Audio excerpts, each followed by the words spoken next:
Olá, Annelise Lopes falando para mais um episódio do Buscando o Equilíbrio. Eu que tenho especialização em gestão de pessoas e neurociência e performance humana e atualmente com a titulação de doutora honoris causa. Estamos aqui hoje com duas excelentes e maravilhosas convidadas. Cássia Paixão, que já é prata da casa, e hoje a gente está com a doutora Andréa Fidelis, que ela vai se apresentar, porque tem muitos títulos aqui, eu não quero me perder, e ela vai se apresentar. Então, por favor, Andréia, vamos se apresenta para nós e depois a gente já segue nesses assuntos maravilhosos que nós vamos abordar hoje. Obrigada pelo convite de estar aqui com vocês, né? Muito obrigada pela distinção. Então, eu sou Andréa Fidelis, eu sou psicóloga, sou gaúcha, mas já morei em outros lugares, então já percorri um pouco no Brasil e fora do Brasil, não é? Como psicóloga, então, eu fiz um mestrado em administração, voltado para o comportamento organizacional, e depois o doutorado em inteligência espiritual. E aí o pessoal já começa a ficar com seus preconceitos na cabeça quando eu falo inteligência espiritual. Pensam que eu sou religiosa, ou que sou freira, ou que eu resto do dia. Não, a questão da inteligência espiritual tem muita relação com a questão do propósito e sentido na vida, né? E o Setembro Amarelo tem muito a ver com isso. E também, como psicóloga, então, eu dou aula no mestrado da UNP, né, em Psicologia Organizacional e do Trabalho, e coordeno o curso de Psicologia do IBGEM e do UFTEC aqui em Porto Alegre. Então, estou muito imersa nessa vida acadêmica, não é? Que maravilha! Então, hoje, pessoal, a gente tem muitas coisas para aprofundar com essa profissional maravilhosa aqui. Estamos trazendo alguns assuntos interessantes. E a Cássia, por favor, Cássia. Olá, bom dia, tudo bem? Então, venho agregar, eu acho, né, com as questões de família, do direito de família, também situações de violência doméstica, que é o ramo, assim, que eu venho atuando. E, com certeza, também na parte da espiritualidade, que tem bastante assunto, tem bastante caso, e eu adoro falar. Sim, a Cássia, que é instrutora de yoga, né, e também terapeuta, mas tem essa ênfase toda que atualmente é um assunto que a gente vem abordando cada vez mais, que é a questão da violência doméstica. Mas hoje nós vamos falar sobre algo que eu tenho certeza que interessa muito a todas as pessoas, que é o TDAH, né, o transtorno de déficit de atenção com hiperatividade, e a questão do autismo. Então a gente tem a Andréia, que é psicóloga, então ela tem os dois lados. Ela tem o lado muito pontual da questão da psicologia e também essa parte espiritual, que não é a religiosidade, é um todo, né? Que é muito maior, né? Que é muito maior. Então, vai ter vai ter um bate-papo muito legal, onde a gente vai trazer assuntos do nosso cotidiano, do cotidiano das pessoas que nós atendemos, e alguns exemplos, enfim. Então, eu queria saber uma coisa, Andréia, já pegando o gancho, tá?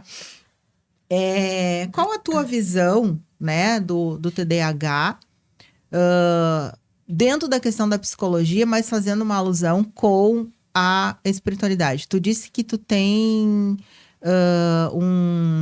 pacientes com TDAH.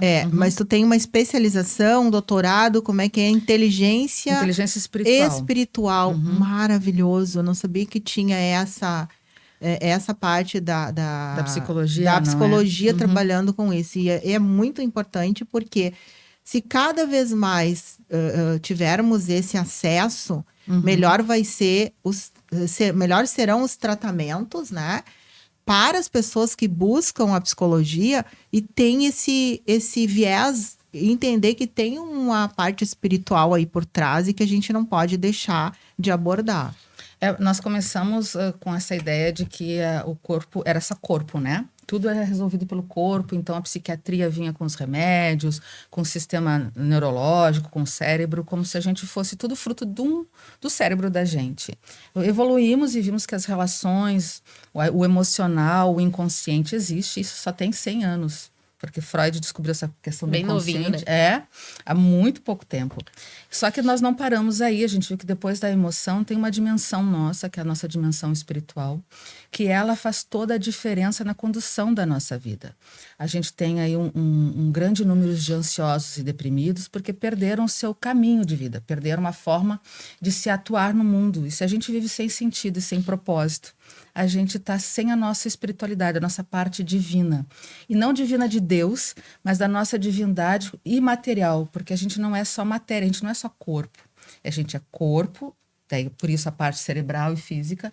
A gente é as nossas emoções com as nossas relações e a gente também é a vida que a gente leva, a forma como a gente atua no mundo e que traz sentido para a gente. A nossa felicidade está nessa caminhada. A psicologia já consegue abordar essas 3 etapas, vamos chamar assim, né, da nossa vida humana, que ela não é restrita só ao corpo, só à emoção, nem só à espiritualidade, mas ela é tudo isso, né? Então, é nesse sentido que a gente estuda já.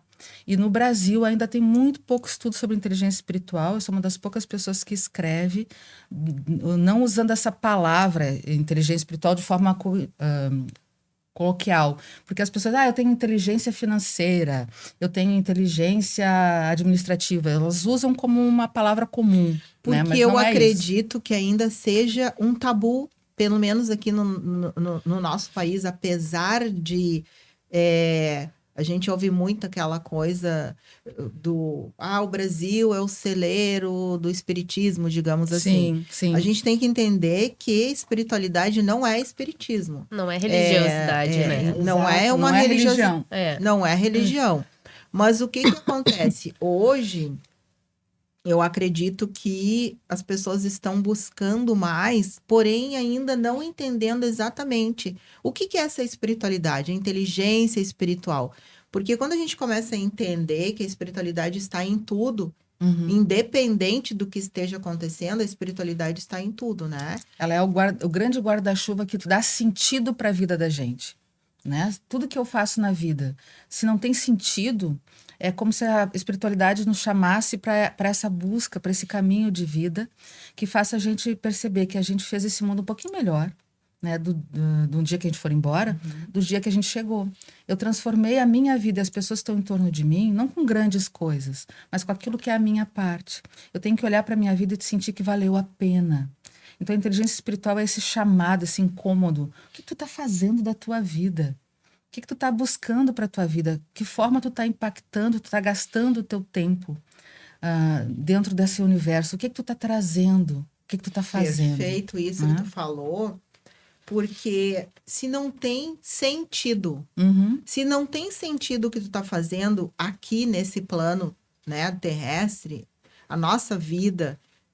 não importa se tu tem dinheiro, muito ou pouco, se tem uma casa maravilhosa ou não, se tem um carro maravilhoso ou não, se tem muito dinheiro no banco ou não, se tu viaja ou não, porque daí a gente não consegue explicar por que tem pessoas que têm tudo isso e ainda assim são pessoas depressivas. Você tem um vazio, né? Exato. Não preenche nada disso preenche nada. Tanto que hoje a gente tem o Setembro Amarelo, que fala muito dessa questão, né?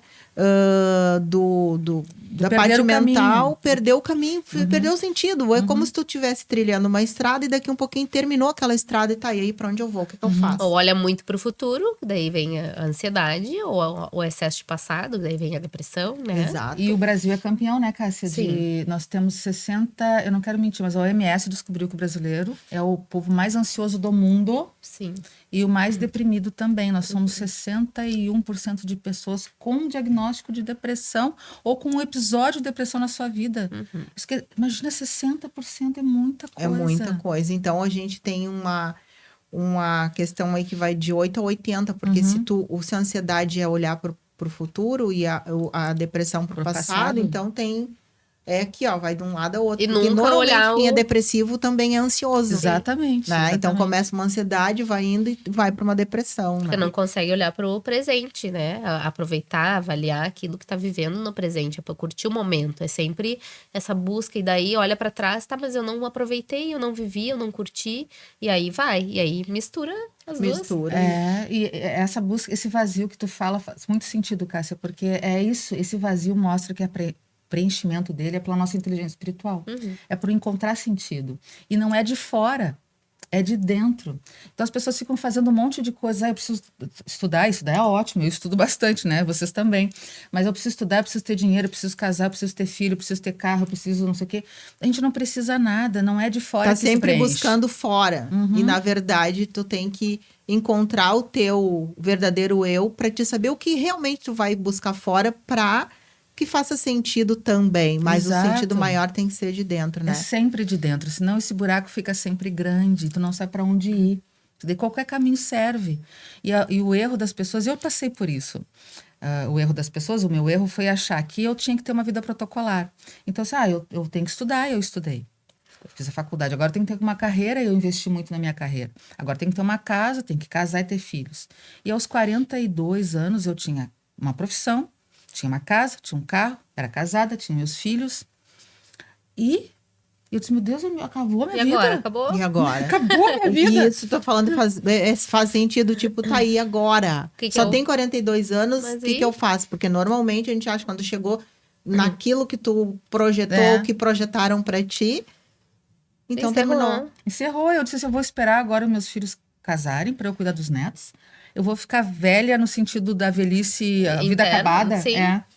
Esperando o quê agora? Né? E aí eu me dei conta que eu fiz um caminho todo feito pelos outros. O que os outros disseram que eu tinha que fazer. E eu nunca tinha olhado para dentro de mim, mesmo já sendo psicóloga há muito tempo.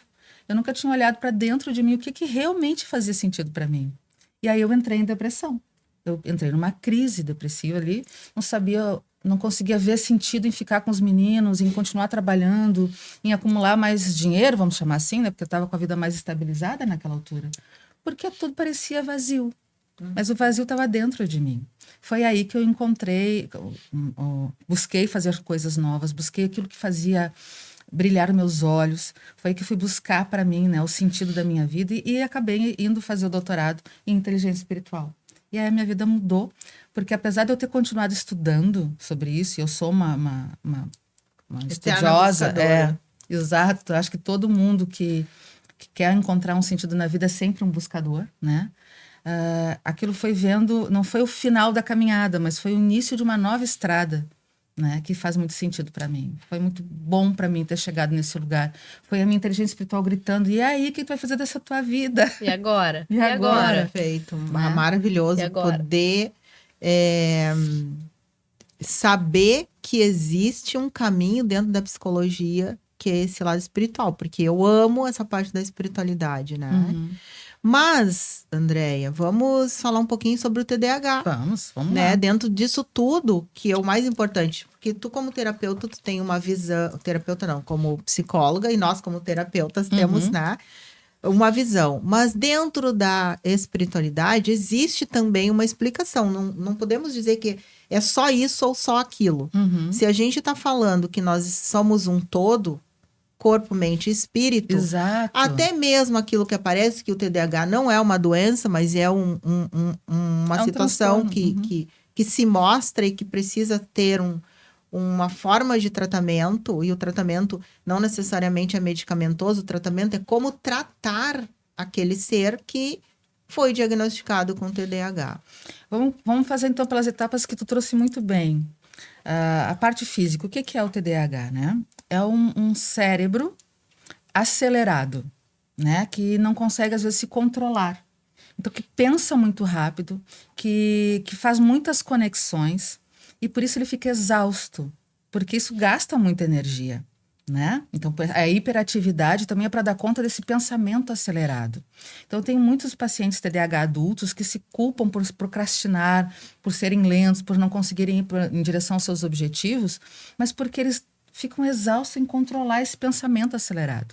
Isso é físico, né? Sim. O que está no emocional aí? Então, vamos para o segundo nível, né? O que está no emocional dessa questão do TDAH?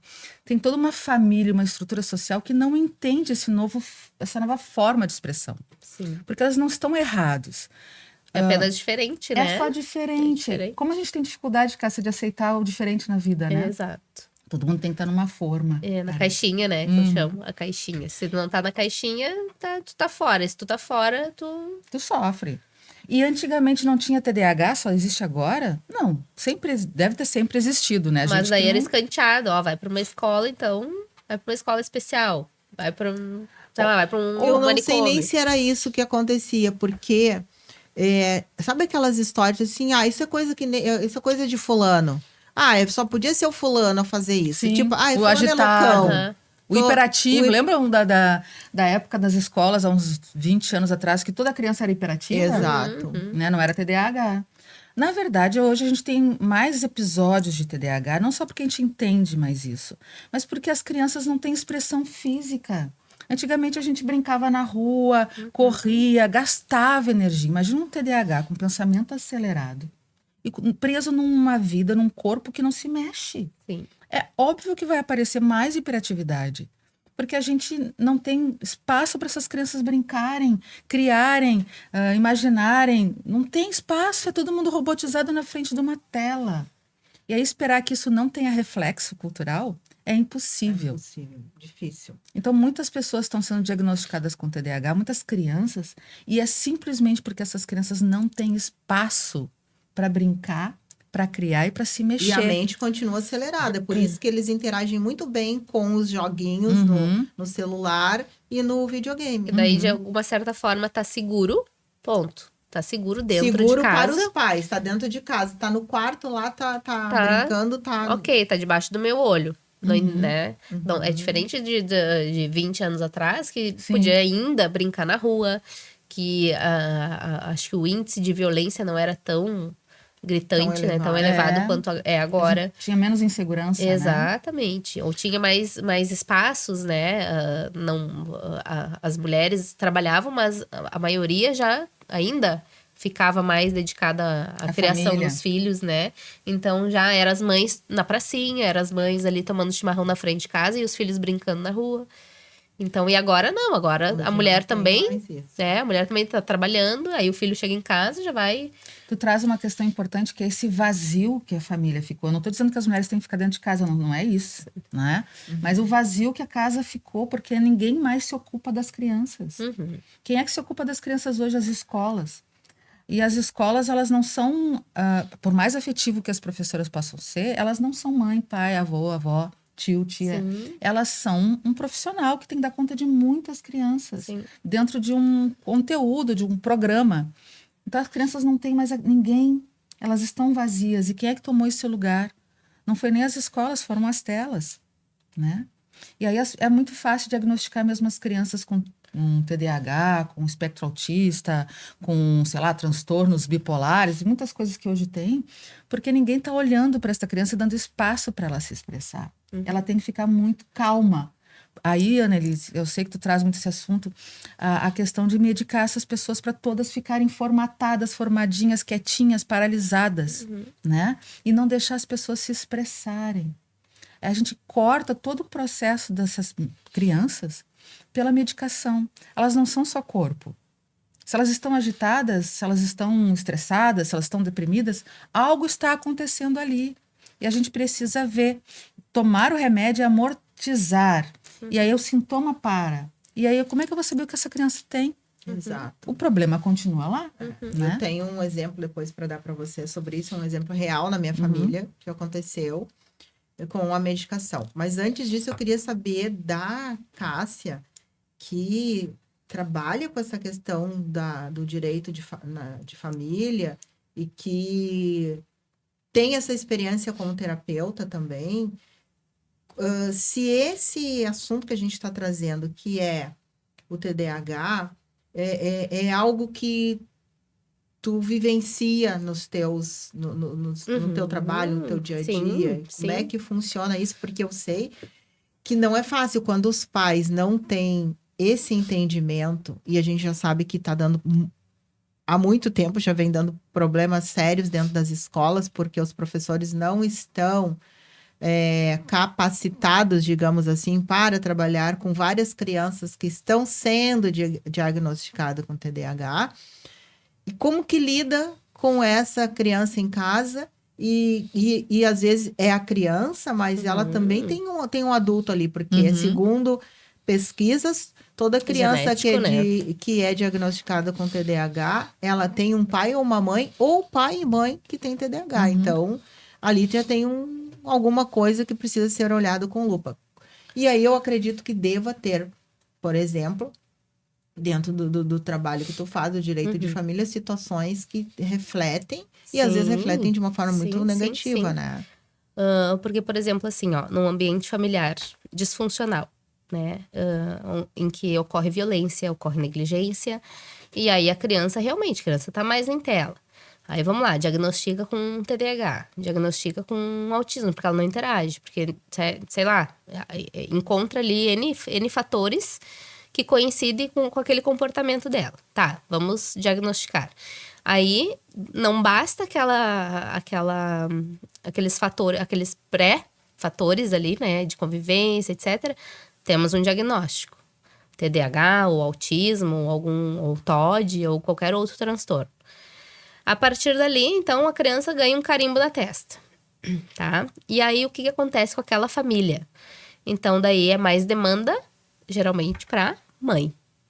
E aí, a mãe que tem que levar na terapia, a mãe que se ausenta do trabalho, é a mãe que aí são N especialidades, né? Aí, se é um autista que não fala, então vai na fono, vai no psiquiatra, vai no neuro, vai no céu, e vai indo. E é a mãe, e é a mãe, e é a mãe. Daqui a pouco, aquela mãe tá sobrecarregada, já em casa tem mais toda a parte da casa, e aí o casamento vai água abaixo, né? Se já não tava legal, pelas questões anteriores, vai por água abaixo. E aí, que acontece? O quê? Que a gente chama do abuso, do descarte, enfim. Os pais, os maridos, né? Eles saem. Ah, não. Tu tá dando conta? Tchau, tô indo. Né? E aí, então, aquela mãe fica, tá, e agora? Tu tá trazendo uma questão... O que eu faço? O que eu faço? Porque daí tem mais... Aí, não basta, né? Fatores pré, o carimbo na testa, o diagnóstico... Todas a função da terapia, ainda mais o processo do divórcio. Que não raras as vezes, o genitor, ele diz, não, isso é desnecessário, ele não tem tal coisa.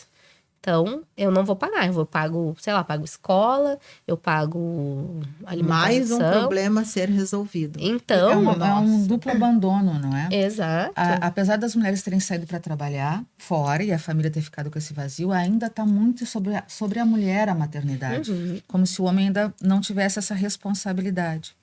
Eu acho importante a gente dizer isso. Eu tenho um grupo de TCC, de psicologia, lá da UNP, que está fazendo sobre mães atípicas. É uma pesquisa sobre essas mães que têm filhos com quadros importantes, né? Vamos chamar assim. E quanto que elas ficam, como elas se abandonam, o quanto que ninguém cuida delas.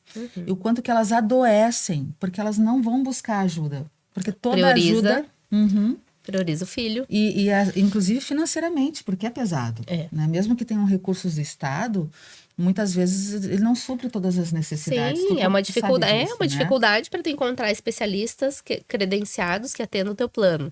Aí tu encontra, né, por exemplo, vai marcar psiquiatra pelo plano, mas daí o psiquiatra não conversa com a psicóloga que é particular. Aí, ok, então vou marcar um neuro. Aí o neuro pelo plano, pelo plano consulta só pro ano que vem. Não, mas a criança tá precisando agora do neuro.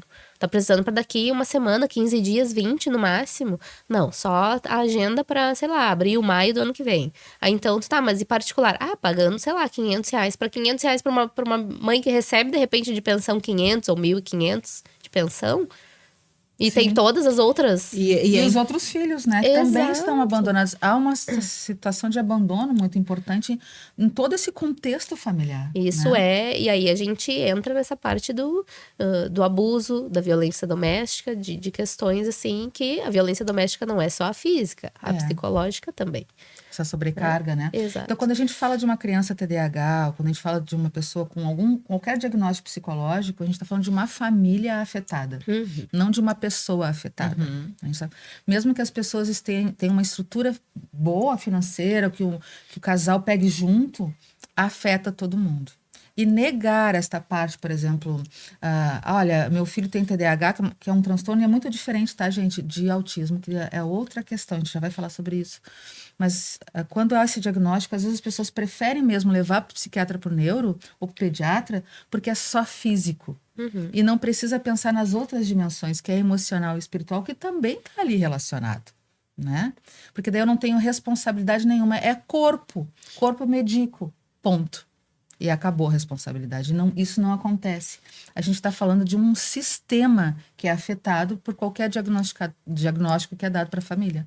É um diagnóstico para família. Não é só para um indivíduo, né? Tu trouxe uma situação real e que precisa olhar com lupa para isso. Porque quando vem um histórico de TDAH, o que eu tenho visto muitas vezes dentro dos atendimentos, os pais vêm porque já estão tendo algum acompanhamento, mas aquela criança, ela tá dando sinais e eles não conseguem lidar com aquilo. Então, eles vêm para buscar também a parte espiritual, a parte da terapia. E muitas vezes eu trago os pais para a gente fazer um trabalho juntos. Porque não adianta tu trabalhar só aquela criança. Aquela criança, ela também está refletindo situações do meio que ela está. Do sistema familiar, né? E cultural. Trazendo a parte espiritual, que daí tu também tem uma experiência, e eu tenho uma experiência, porque eu trabalho muito com a parte energética espiritual, e a Cássia também. A gente sabe que o TDAH não é uma doença. Exato. Mas ele é algo que precisa ser olhado. Por quê? E por que cada vez mais tem crianças, hoje já adolescentes e adultos, sendo diagnosticados com TDAH? Porque são espíritos, aí eu tô falando dentro da parte espiritual, né? Bem, espíritos que estão vindo já há algum tempo de outras orbes, né? Que estão nascendo aqui nesse planeta, nesse plano, com um objetivo bem específico, que um deles é trazer uma evolução para esse planeta.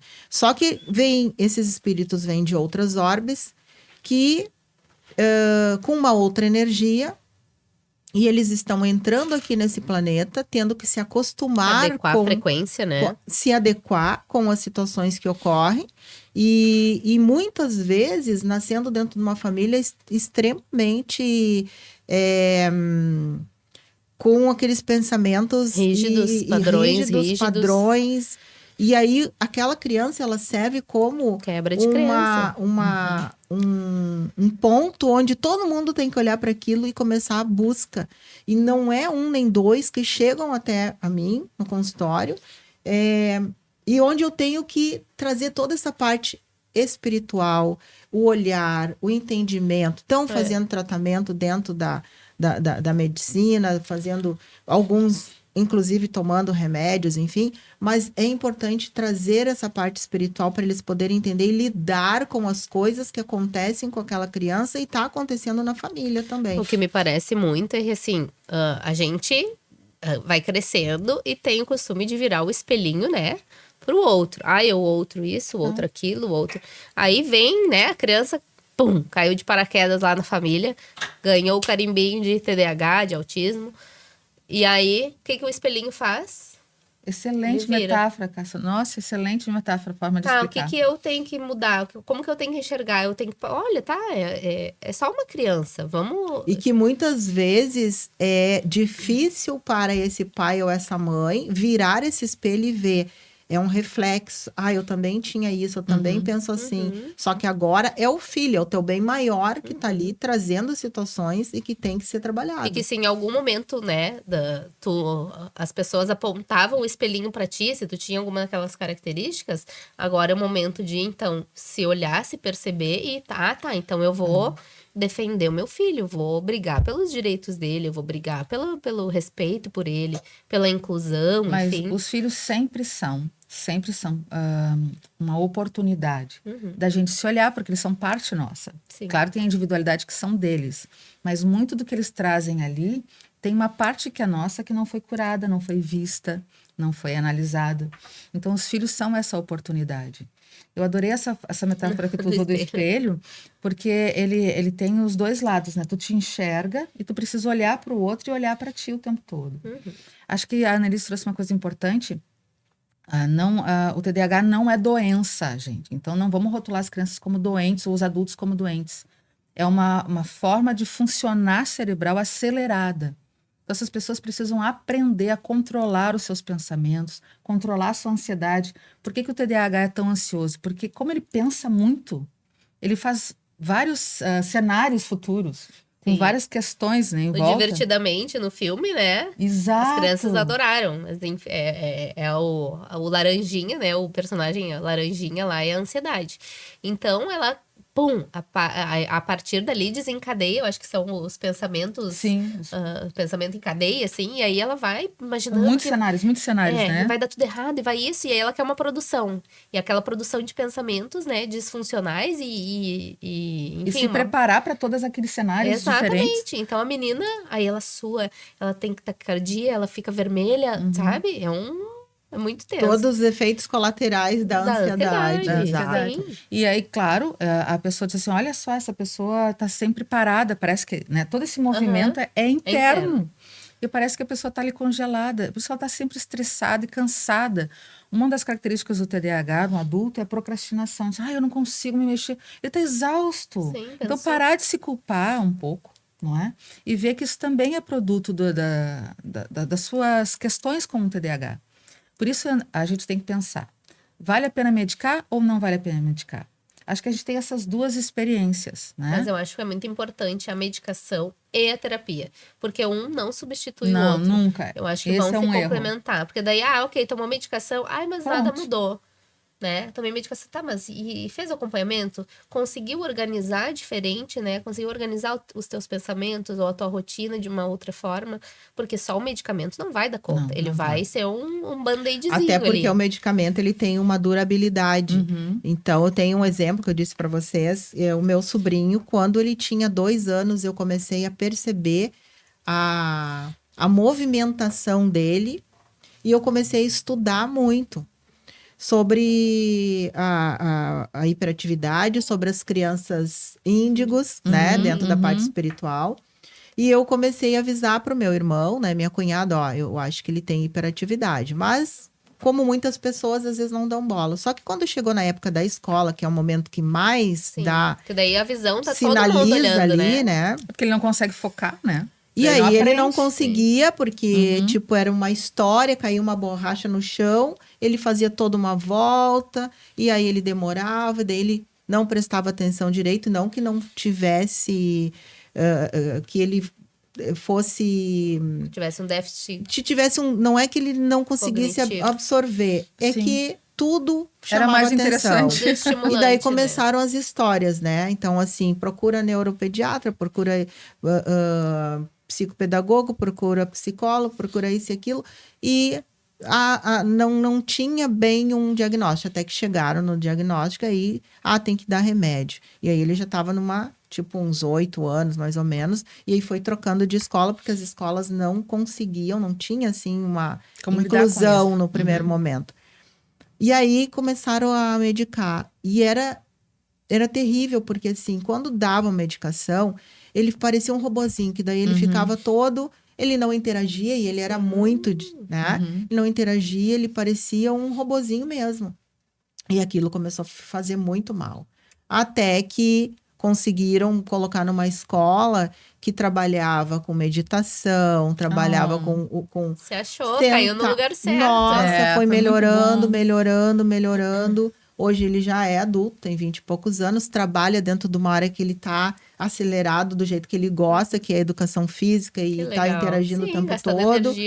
Então, o olhar dos pais, daí, a partir daí, claro, né, eles foram buscar entendimento, fez toda a diferença. Então, ele teve um período que tomou a medicação e viu que não estava adiantando, foram buscar outros recursos que foram muito bons. E hoje ele já é adulto, né? Continua sendo do jeito dele, mas já consegue se se organizar dentro das coisas dele, estuda, tá na faculdade, tem o trabalho, tem os amigos, faz festa, mas fazendo tem... a vida dele, não é? Adaptado à situação que ele vive.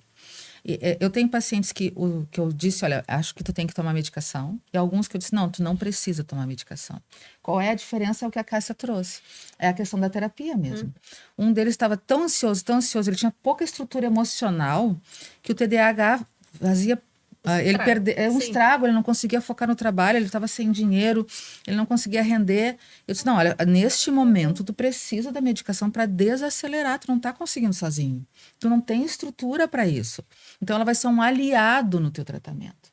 Agora, teve um outro paciente, as 2 pacientes adultos, que sabem que tem TDAH, e foram aprendendo a controlar é uma palavra ruim, né?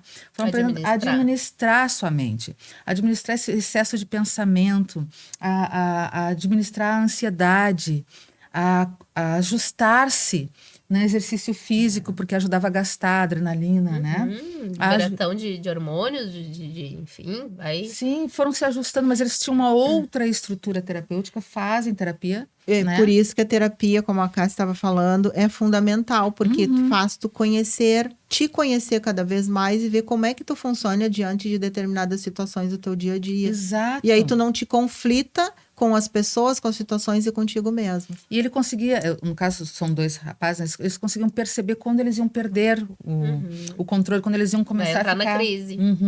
E já começavam a usar várias técnicas que eles foram aprendendo para ir administrando isso mesmo. Porque ferramenta tem, né? Daqui a pouco tem uma aromaterapia que te ajuda, tem as meditações, meditação, cromoterapia, enfim, questões de organização mesmo, uma agenda. A pessoa, eu anoto tudo, eu sei tudo de cabeça. Não, mas quem sabe anota, porque daí se passar alguma coisa assim que não gravou, tá ali na agenda. É verdade. Traz pro... Já pegando o gancho, gurias, vamos falar um pouquinho sobre o autismo, que também é outra coisa que tá pegando direto, não sei como é que tá dentro da experiência de vocês, né? Como que está isso, mas eu tenho vários pacientezinhos com o autismo.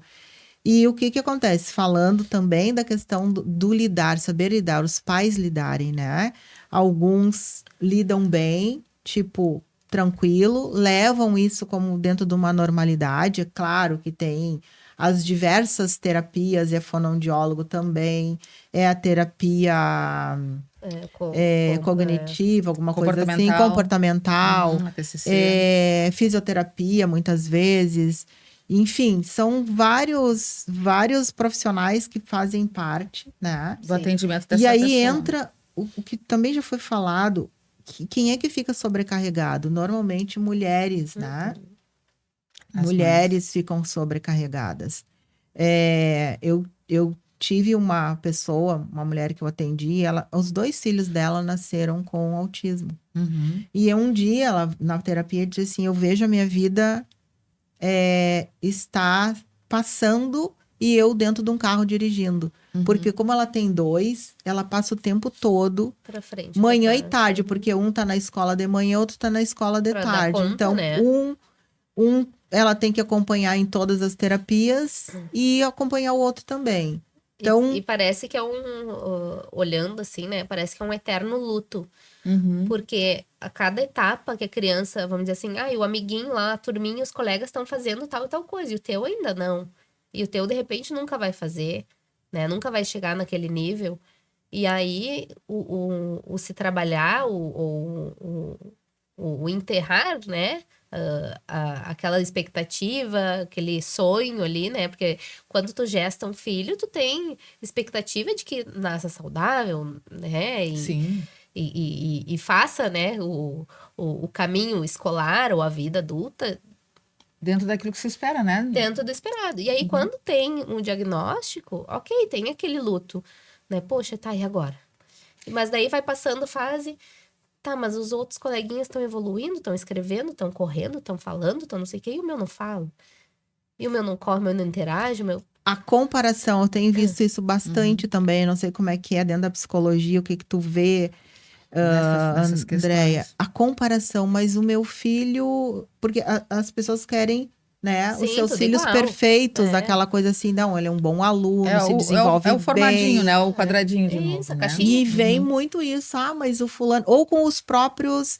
Por exemplo, se teve filho anteriormente... Sim. Compara o mais velho com o mais novo, né? Fica tanto assim no autismo quanto no TDAH também. E nos normais, ditos normais, porque normais não existem, né, gente?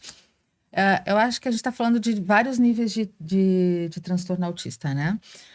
Porque tem o nível mais grave, são 3 níveis que a gente chama, né? De independência.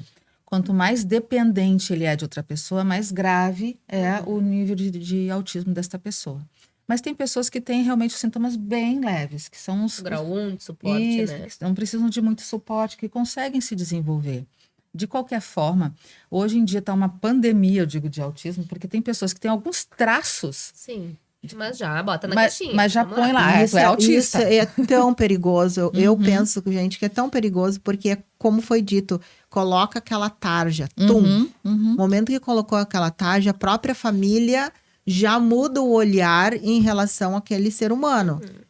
É autista, é isso, é aquilo. Então, aquele ser vai crescendo com aquela tarja, com determinadas limitações, e ele se coloca dentro das limitações porque também tem um benefício, né? No sentido de estar sendo poupado de algumas coisas, está numa zoninha de conforto, tem um ganho secundário, mas também tem aquela coisa de que não se coloca à prova para poder se desafiar, né? e se desenvolver. Então, eu acredito que tem muitas pessoas, principalmente adultos, diagnosticados com autismo, que não é autismo. Que são algumas características do espectro autista. Que desenvolveu durante a vida. E que todos nós temos, não é? Tem momentos em que eu não quero interagir com ninguém, eu tô cansada. Ainda mais nós somos né? Trabalhamos com outras pessoas, somos terapeutas, tem hora que tu precisa dar um desligar aqui na nossa caixinha de pensamentos para poder recarregar as baterias. Isso não é autismo, isso é uma necessidade regular, né? Tem pessoas que são mais individualistas, digo, olha, beira um autismo. Não beira, é a característica dessa pessoa. E não tem nada de errado com isso. Agora, as pessoas que têm mesmo espectro autista, né, adultas ou crianças, ela tem esses níveis de dependência e independência, né, de que elas conseguem fazer. Algumas pessoas conseguem viver muito bem dentro desse... serem independentes, terem a sua profissão, terem até, inclusive, casarem, ter seus filhos e lidarem com esta diferença. Esta é a questão que a gente tem que dizer. É diferente. E por que está nascendo tantos que eles falam?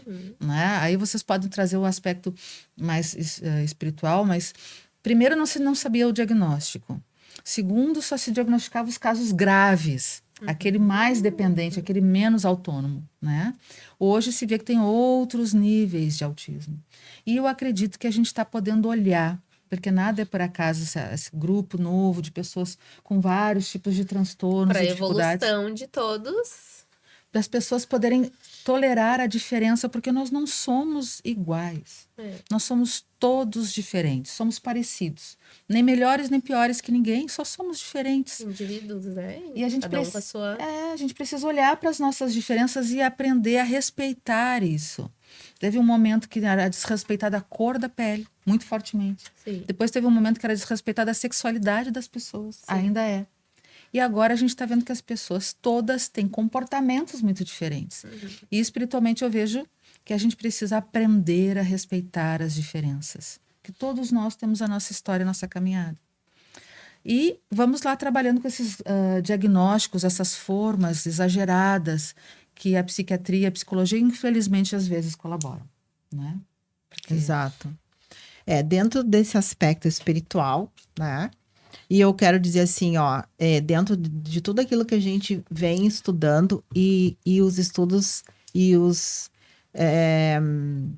aquilo que a gente está trazendo, não para por aqui, porque quanto mais a gente estuda, mais a gente aprende, mais a gente começa a perceber coisas. Então, os autistas, o espectro autista, mais, assim, os mais complicados, mais difíceis... Né? Segundo, grau assim, 3 de suporte. Que necessita segundo muito. O que a gente vem estudando, tem a ver também com aqueles espíritos que fizeram parte da Primeira, Segunda Guerra Mundial, que eles estão resgatando coisas muito fortes e que eles não estão ainda tão preparados para virem para uma situação dentro de uma normalidade, porque tem muitas cobranças deles próprios consigo e daqueles outros espíritos que de alguma forma foram prejudicados, digamos assim, tá? Já tem uma energia, já tem alguma coisa densa, ali, então por isso que eles vêm, tipo, eles precisam ser mais freados, vigiados, estão ali até para poder continuar o seu processo de evolução, né? E muitas vezes ainda com algumas tendências e que estão ali sendo buriladas. E aqueles outros mais leves, eles estão vindo também com algum aprendizado, mas com coisas bem mais tranquilas, mais leves, né? Então, a gente está vendo que cada vez estão vindo mais crianças sendo diagnosticadas com autismo. Daqui um tempo, se a gente parar e perceber, daqui um tempo, porque a gente está num processo de transição planetária, energeticamente falando, estamos limpando algumas situações para que o nosso planeta siga o processo de evolução. Então, tem que vir alguns espíritos que precisam, né, desse processo e limpar. Então, a gente está passando por uma situação de que daqui a um tempo, muito provavelmente vai ter pessoas que estão dentro do espectro autista e pessoas que não estão. E até indo, e daqui um pouco o autista vai ser dentro da normalidade. Sim. Porque daí entra aquilo que tu falou, vamos respeitar os diferentes, né? E são situações em que a gente está aprendendo a lidar com aquele espírito que tem situações diferentes dentro daquilo que até então foi considerado normal para nós. Eu gostaria também de salientar uma questão, apesar de a grande maioria poder se enquadrar nessa questão que tu trouxeste, e eu acredito que é verdadeira, muitas pessoas também vêm com condições diferentes, não porque estão pagando essa ideia do... Eu sei não, que, né, porque não as pessoas pagar. ouvem a palavra e pensam, podem associar que está dizendo que é pagando, né? E a gente começa, viu, ele precisa passar por isso porque ele está pagando. Não é isto. Tem pessoas que, inclusive, se voluntariam para estar aqui, para nos ensinar. Perfeito, isso mesmo. Mais para o sistema, mais por nós, não por eles. Né? Por exemplo, eu participei de uma constelação familiar de uma pessoa que veio com esquizofrenia. Né? Ela não veio com esquizofrenia porque ela estava com uma limitação, mas para ajudar toda a família a lidar com uma questão. Então, ele estava ali para ajudar todo aquele entorno familiar a ver questões ali disfuncionais que ninguém estava vendo até então. Eu tenho uma paciente que tem uma restrição física muito, muito forte. Ela tem vários problemas físicos, não caminha, anda de cadeira de rodas, tem dificuldade para enxergar, de falar, tem muitas restrições físicas. E ela sofreu assédio espiritual, vamos poder usar isso? Porque a grande parte da família era espírita. Então, tu veio para pagar, né? Tu fez alguma coisa muito grave na outra vida, e ela acreditou nisso. Então, ela tolerava o sofrimento de uma forma tão severa, quase como se ela não tivesse permissão de estar bem. E na terapia a gente foi trabalhando uma pessoa magnífica, inteligente, com muita capacidade, e a gente começou a perceber que ela era o elo afetivo daquela família. Todos na família tinham que olhar para ela. E todos na família estavam sendo convidados a darem suporte emocional e financeiro. Trabalhar a amorosidade, né? E se trabalhar, para né? com aquele ser. E automaticamente, quando tu tá trabalhando a amorosidade com alguém, tu se torna uma pessoa mais amorosa e talvez lidando melhor com as questões da vida. Por isso que eu gosto de... Eu sei que a tua intenção não foi essa, mas às vezes a gente fala uma coisa, as pessoas ouvem outra completamente tem que diferente. deixar tudo muito claro, muito esclarecido. Não, né? e eu costumo dizer o seguinte, cada caso é um caso, né? Então, assim, tem algumas coisas que são ditas, mas a gente tem que olhar cada situação. Né? E realmente, dentro da experiência que eu tenho, porque eu também trabalho com regressão e tudo mais... Eu já tive situações de crianças autistas que vieram com um objetivo, e foi muito bem pontuado, com o objetivo de fazer com que a família tivesse esse equilíbrio. Inclusive o pai e a mãe, que já vinham há algumas encarnações com alguns problemas entre eles, né? Dessa vez estavam mais aqui, unidos, mais como pais desse espírito que veio com o autismo, e era com a função de fazer eles se resgatarem, né? Eles estarem bem um com o outro em função desse espírito, que era um autismo e é um autismo mais leve. Se a gente retirasse, né? Eu vou falar agora como uma cientista social. Se a gente retirasse esse conhecimento espiritual que tu tem, essa vou chamar de crença, não porque é uma crença, mas porque tu acredita, e muitos que estão nos ouvindo podem não acreditar na questão da teoria da reencarnação ou das vidas passadas. Vamos usar só a ciência, então, agora. Sim. Toda oportunidade de vida é uma oportunidade de aprendizado. Qualquer pessoa que está na nossa vida, ela tem algo a nos ensinar. Então, se um filho, uma filha, um parente, um irmão nasce com qualquer problema, TDAH não é um problema, mas com autismo ou com uma limitação física, para uma psicóloga, cientista social, assim, aquela pessoa é uma grande oportunidade para todo o sistema familiar aprender. Aquela pessoa é uma oportunidade para aquela comunidade aprender. Por isso a intenção, apesar de mal colocada, eu acho, de trazer pessoas com dificuldades físicas e emocionais para dentro das escolas, para todos conviverem. Só que simplesmente jogaram aquelas pessoas lá, né? Não prepararam ninguém. Não é assim que se faz, mas a iniciativa de a gente poder conviver com os diferentes, conviver com a diversidade, ela é boa e benéfica para todos nós, para que a gente possa ter um olhar expandido, expandir a consciência. Isso é inteligência espiritual, né? É a expansão da consciência. Eu posso olhar para as coisas não no detalhe, mas no contexto que ela está. Então, todas as pessoas que têm diagnóstico, não vá só, viu, ela está pagando, entre aspas, desculpe a palavra, ou ela tem uma função para ela. Não, ela pode ter uma função para nós. Para nós. Está ali voluntariamente nos ajudando a crescer e expandir a nossa consciência. Perfeito, perfeita essa explanação. E aí a gente volta para a questão realmente da espiritualidade, trazendo esse conhecimento para todos e aprendizado para todos, né? Mas, meninas, estamos chegando ao fim do nosso trabalho de hoje, do nosso episódio. Foi maravilhoso. Eu acredito que nós vamos ter que marcar outras vezes para te vir e nós continuarmos esse assunto, entre outros, né? E se tu aceita, nós vamos te recrutar para vir outras vezes. Será aqui um prazer falar estar junto com você. conosco, muito bom. Outros assuntos, porque é sempre bom esse olhar também da psicologia, né? Porque a gente está aqui todo mundo querendo aprender e realmente não mais ficar com as diferenças, né? De A ou B. Nós somos parte desse alfabeto, então a gente e aprender a dialogar, não é? Porque não é porque eu acredito ou deixo de acreditar em algo que eu tenho a certeza de que eu estou certa e o outro está errado.